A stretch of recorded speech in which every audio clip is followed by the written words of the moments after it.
कैसे हैं दोस्तों, आप सभी को मेरा प्यार भरा नमस्कार। आज हम संपर्क भाषा के बारे में जानकारी हासिल करेंगे। आइए, दो भिन्न भाषा भाषी व्यक्ति जिस भाषा में बातचीत करते हैं और जिसे दोनों अच्छी तरह समझ सकते हैं उसे संपर्क भाषा कहते हैं।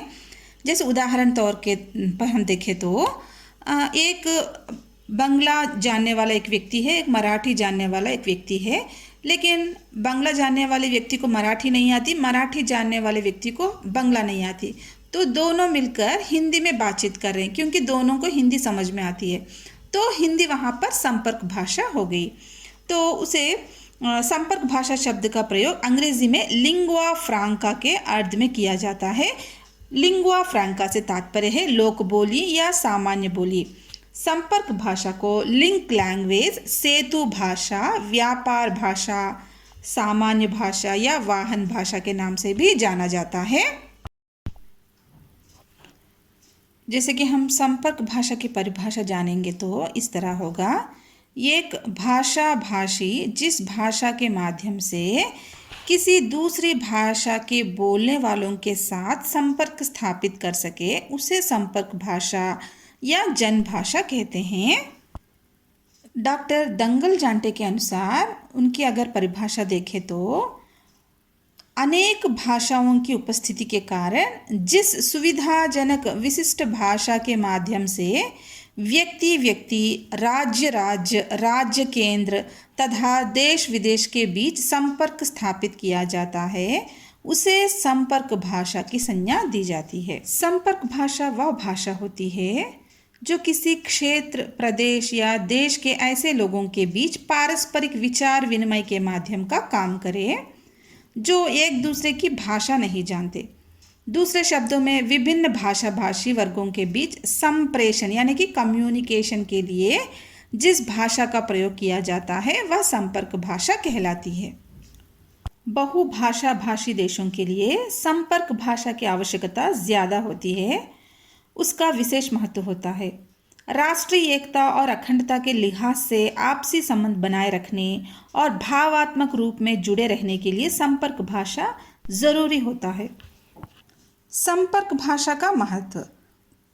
संपर्क भाषा का महत्व इसलिए भी है कि कोई व्यक्ति देश के किसी भी भाग में जाकर घूम सकता है, बस सकता है, उसके जीवन में कभी भी भाषा समस्या बनकर नहीं खड़ी होगी। देश के किसी भी कोने में व्यापार और रोजगार के लिए जा सकता है, लोगों से बात कर सकता है।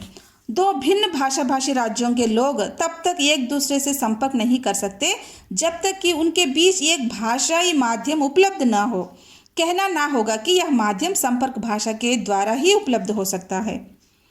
जिन देशों में बहुभाषिकता की स्थिति नहीं है वहाँ पर संपर्क भाषा की आवश्यकता नहीं होती, परंतु बहुभाषिक संस्कृति वाले देशों में एक ऐसी भाषा की आवश्यकता पड़ती है जो अनेक भाषाओं के बीच संपर्क सेतु का काम करे।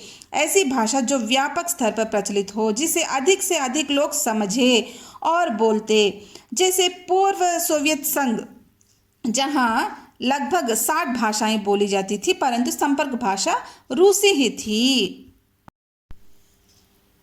हिंदी दूसरी भारतीय भाषाओं की अपेक्षा काफ़ी लचीदार भाषा है, जिससे इसमें अन्य भाषाओं के शब्दों, वाक्य संरचना और बोलचाल जन्य आग्रहों को स्वीकार करने में आसानी होती है। साथ ही दूसरी भारतीय भाषाओं के साहित्य को अनुवाद के माध्यम से लगातार हिंदी में लाया जा रहा है, जिससे हिंदी के पाठक न केवल उनके साहित्य से परिचित है अपितु उन लेखकों से भी परिचित है। रोजगार की तलाश में बहुत सारे भारतीय देशी और अंतर्देशीय प्रवास करते हैं और एक दूसरे से संपर्क करने के लिए हिंदी भाषा का प्रयोग करते हैं।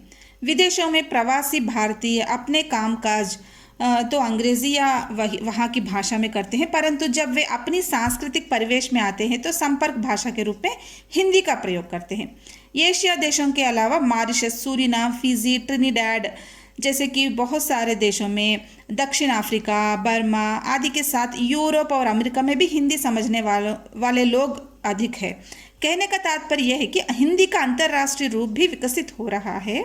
इन सभी कारणों से हिंदी का उत्तरोत्तर संपर्क भाषा के रूप में विकास हो रहा है।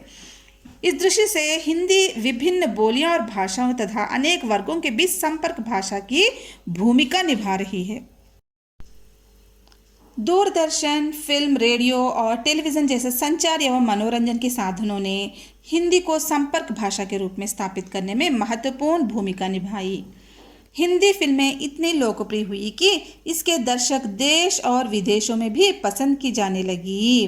अफगानिस्तान और खाड़ी के देशों में अभी भी मनोरंजन के महत्वपूर्ण साधन हिंदी फिल्में ही है।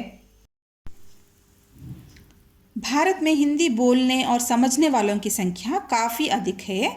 यह देश के सबसे बड़े भूभाग की भाषा है, जो 10 राज्यों उत्तर प्रदेश, मध्य प्रदेश, राजस्थान, बिहार, हिमाचल प्रदेश, हरियाणा, छत्तीसगढ़, उत्तरांचल, झारखंड तथा दिल्ली की मुख्य भाषा है तथा अन्य कई राज्यों में गौड़ या द्वितीयक भाषा के रूप में व्यवहृत होती है।